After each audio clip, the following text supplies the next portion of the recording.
안녕하세요. 반갑습니다. 유순복입니다. 명심보감 성심편 4장부터 시작하겠습니다.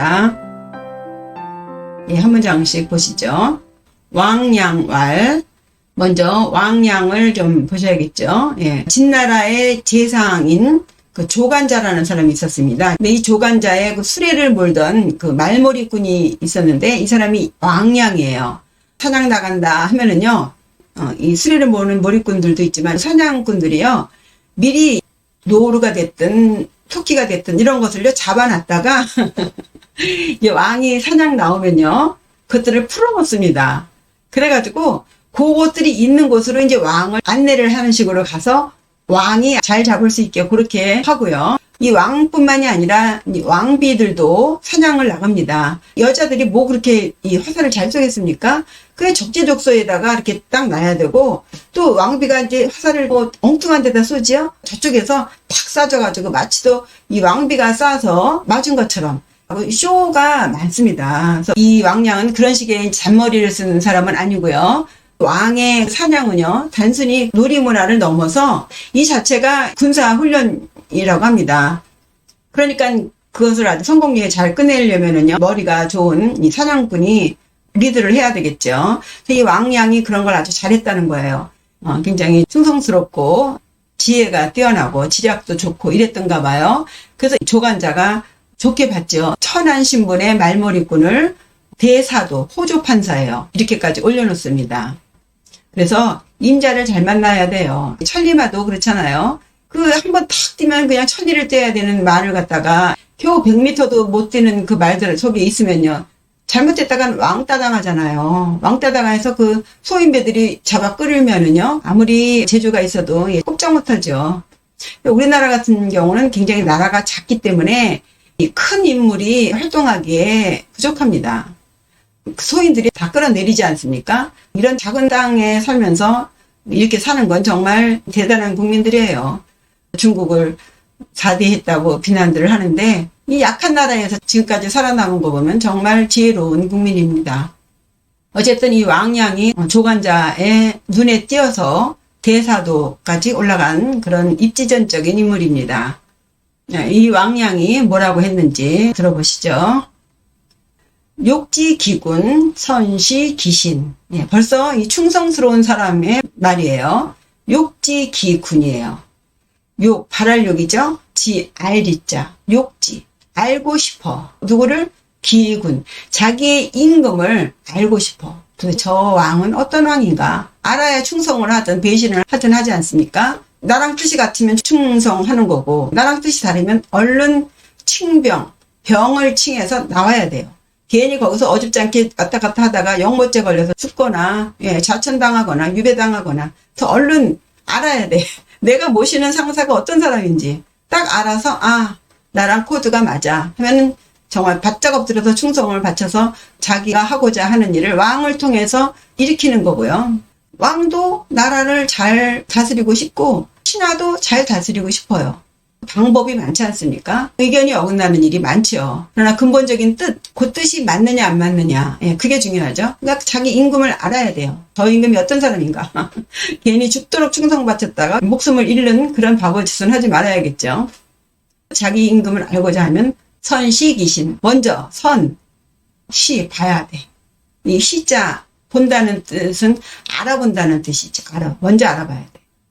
그의 신하를 먼저 봐야 돼. 그죠? 그 임금 밑에 있는 신하들이 어떤 신하들인지. 유유상종이잖아요. 유유상종. 임금 따라 신하 가는 거죠. 신하 따라 임금도 가는 거고 같은 인연이에요. 그래서 자기가 모시는 상관을 모르겠다? 그 신하들 보면 알죠. 그 신하를 먼저 봐야 돼. 저 신하들이 아부꾼들인가? 아니면 정말 충성스럽고 진정성이 있는 사람들인가? 그 신하들하고 내가 코드가 맞으면 임금하고도 맞는 거죠. 그죠?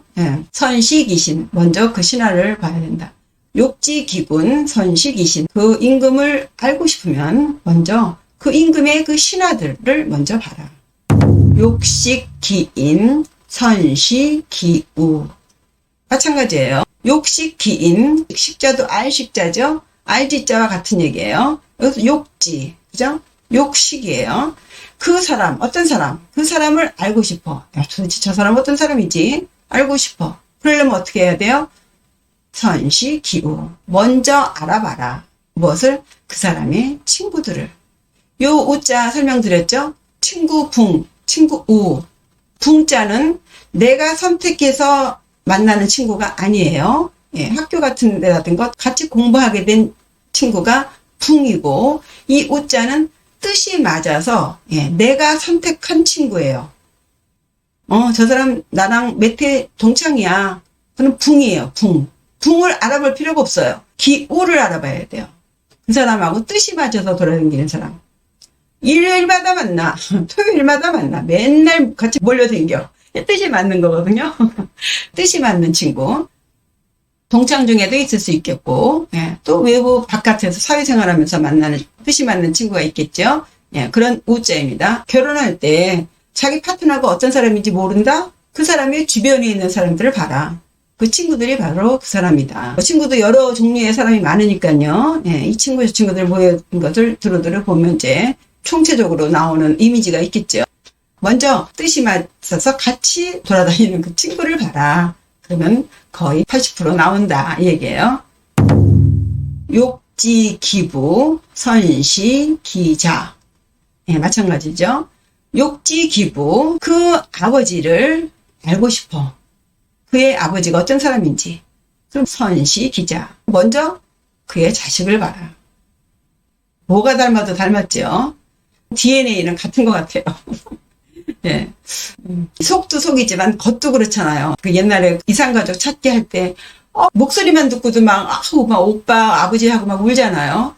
어려서는, 저 어떻게 알지? 목소리만 듣고 어떻게 알지? 그리고 멀리서 오는데 벌써 막 주저앉아서 울잖아요. 그런 거 보면 이상하다 했는데, 나이가 드니까 형제들을 만나면요, 어쩜 그렇게 똑같은지 몰라요.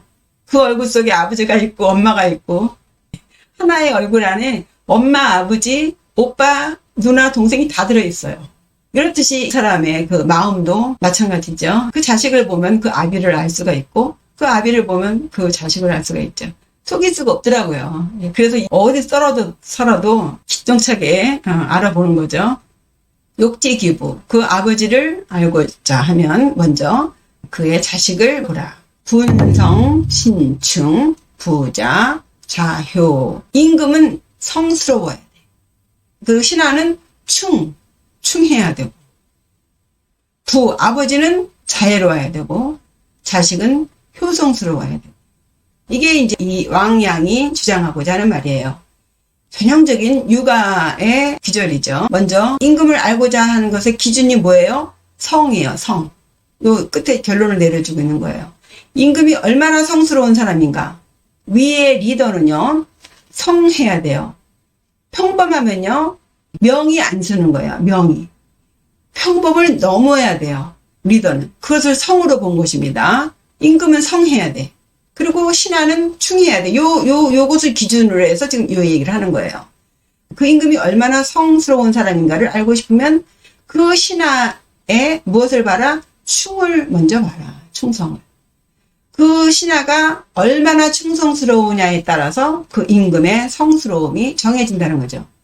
임금이 성스러우면 저절로 신하는 충성스러워지는 거예요. 신하가 배신할 때는요, 임금이 성스럽지 않다는 거예요. 임금이 성스러우면 몸은 저절로 굽혀지는 거예요. 때문에 신하의 충성스러움을 보면 임금이 얼마나 성스러운 사람인지를 알 수 있다는 얘기죠. 예, 그런 식으로 친구도 알고 싶으면 그 친구를 봐라. 친구는 붕우유신이죠, 신. 그 사람이 어떤 사람인가? 그 친구를 보면 그 친구가 얼마나 믿음이 있는 사람인가? 끼리끼리 모여 놀잖아요. 예, 그것이고요. 그 아버지를 알고 싶으면 그 자식이 무엇을 봐라? 효를 보라는 거예요, 효.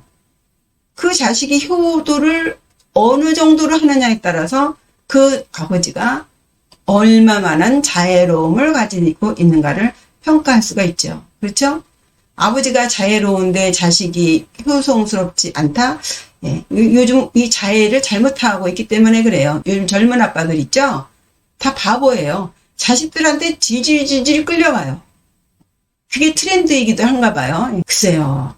지혜로워야 되겠죠. 이 자애로움도, 예, 그냥 퍼준다고 좋은 게 아니지 않습니까? 그냥 퍼주니까 자식의 부모를 종부리듯이 하잖아요. 세상에 있을 수 있는 일인가요? 부모가 자식 종이에요. 하기야 요즘은 자식 종 노릇도 모자라서 짐승 종 노릇을 하는 세상이니까 뭐 그거는 이 트렌드라고 하면 할 말이 없는데, 어쨌든 이 자식을 키울 때 자애로움이 어떤 자애로움이냐, 방법이라든가 이런 게 다 문제가 있겠죠. 정리해 보겠습니다. 왕양왈, 왕양이 말하길 욕지 기군 선시 기신.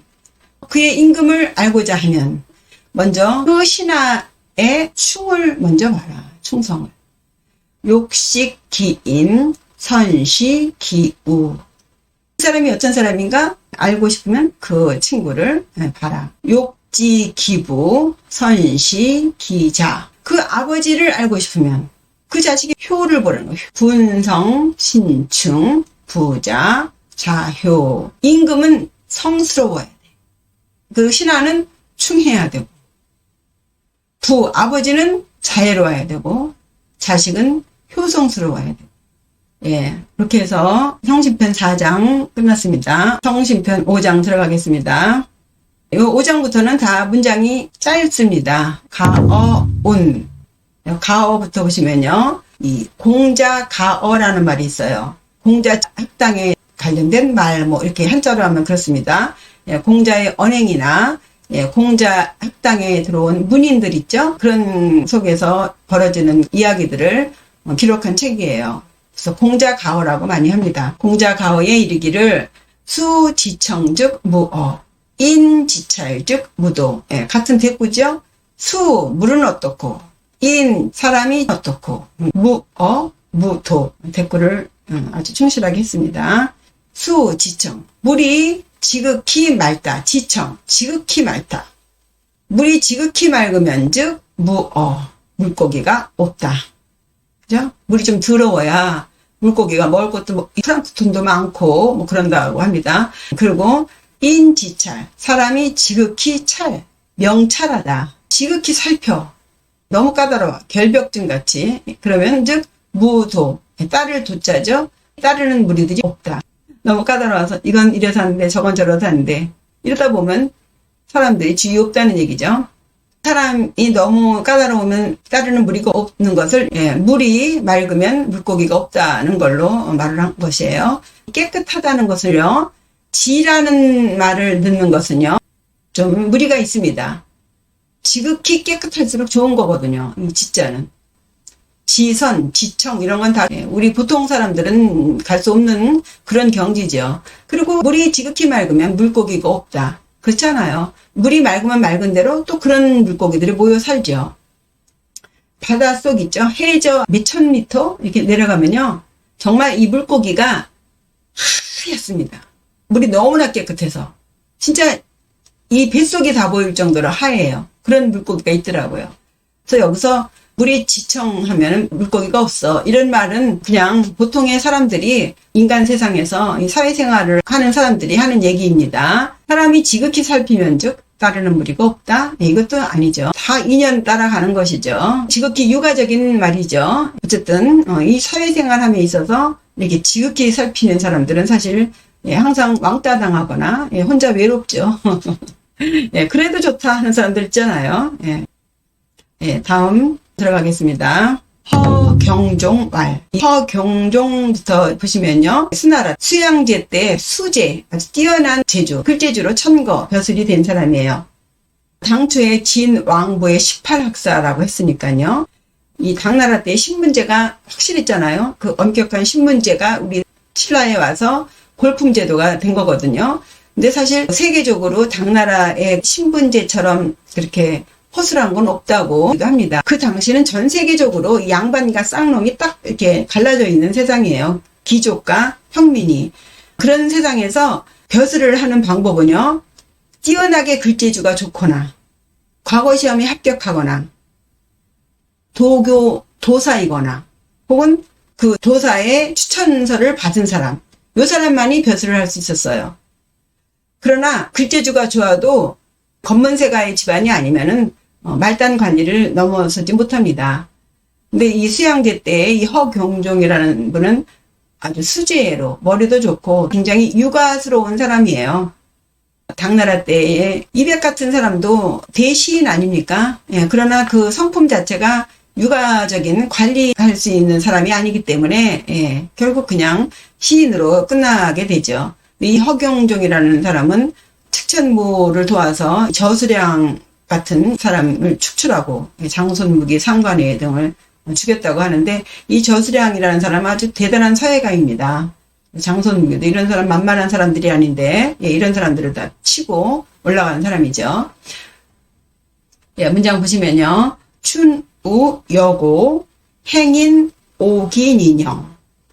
춘우 여고 춘우 봄비예요. 겨우내 찬바람에 다 말라 비틀어진 그런 나무들이며 봄비를 엄청 기다리죠. 그러니까 춘우 봄비는 여고 뭐뭐와 같다죠. 이 고는 뭐예요? 연고, 우리 바르는 고 있죠. 기름고예요. 기름가 같아. 그야말로 봄비는 정말 기름과 같이 아주 귀한 거죠. 영양가라는 거죠. 그래서 춘우 여고이나 행인, 길 가는 사람들은 오, 이것은 악이 아니라 싫어할 오입니다. 싫어해. 무엇을? 기니영이에요. 니, 지능니자, 영, 지능영자예요. 진창이 진창. 비가 오니까 땅이 진창이죠. 뭐 지금 뭐 다 세면으로 바르고 뭐 아스팔트가 돼 있어서 어딜 가나 뭐 비 온다고 뭐 그렇게 진창인 데는 거의 드물죠. 시골 지방 빼놓고는. 근데 옛날에는 뭐 거의 다 흙이었잖아요. 비 오면 뭐 완전 진창이죠. 그러니까 봄비가 아무리 귀한 거라 하더라도 길 지나가는 행인에게는 그 진창이 아주 싫어. 예, 그래서 봄비 오는 거 좋아하지 않죠. 예, 그렇듯이 추월 양휘 도자 증기 조감. 추월, 가을달이에요. 가을 하면 달이죠. 그죠? 봄 하면 연못에 불어나는 물. 여름 하면 소나기. 가을 하면 달. 겨울 하면 눈이잖아요. 가을 하면 달이에요. 8월 한가위처럼 아주 휘영청 밝은 달. 양휘예요. 양. 이건 드날릴 양이죠. 빛 휘예요. 빛을 드날려. 가을달은 아주 빛이 그냥 뻔하게 드날리는데 누구든지 가을 그 밝은 달을 다 좋아하죠. 그러나 도자, 도둑놈 도자죠. 도둑질하는 사람은 미워해. 증오하다 그러죠. 증오해. 무엇을? 기조감이에요. 빛을 줘. 감도 거울감이죠. 비치는 거예요. 달빛에 비치는 거 그거 미워하죠. 도둑놈들. 그래서 영화 같은 거 보면은 교도소 같은 데에서 밤에 헤드라이트를 쭉 비치잖아요. 그럼 그 빛을 싹 피해서 탈옥하는 사람들도 있지 않습니까? 도둑질하는 사람들은 그 달빛이 싫지요. 아무리 좋은 달빛도 도둑은 싫어하고 아무리 좋은 봄비도 길 지나가는 사람은 싫어한다 이 얘기예요. 네, 그러니까 아무리 좋은 것도 나한테 좋은 것이지 다 경우에 따라서 때에 따라 다르니까 그런 것을 지금 말하고 있습니다. 또 뵙겠습니다. 네, 감사합니다. 안녕히 계세요.